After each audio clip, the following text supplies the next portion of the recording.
20 years and 2 months ago, when the North American Free Trade Agreement went into effect, the U.S.-Mexico border became even more like the maw of a great baleen whale, allowing free and fluid passage of trade flows while keeping the warmer, fleshier particles on this or that side of the gullet.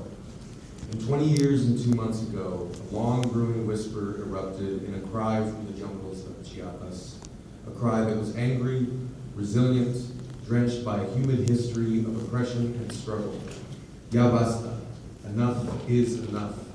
At the threshold of the digital age, alongside armed and political struggles against Mexican federal forces, the Zapatista Army of National Liberation launched a communicative project that seized upon and helped to create altered geographies of resistance that would vibrate throughout and beyond Mexico.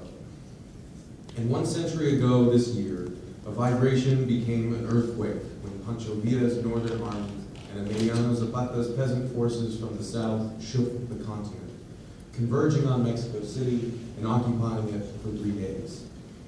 Perhaps the most iconic image of this historical moment is the one we see here, Villa en la Silla Presidencial. Surrounded by their men, Pancho Villa jovially occupies the presidential seat, while the sober-faced Zapata stares straight at the camera. For 3 days, a short circuit disrupted the machine of the Mexican political imaginary.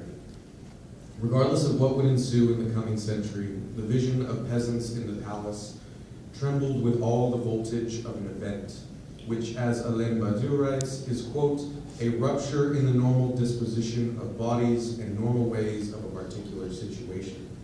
An event changes not only the real, but also the possible. An event is at the level not of simple possibility, but at the level of possibility of possibility.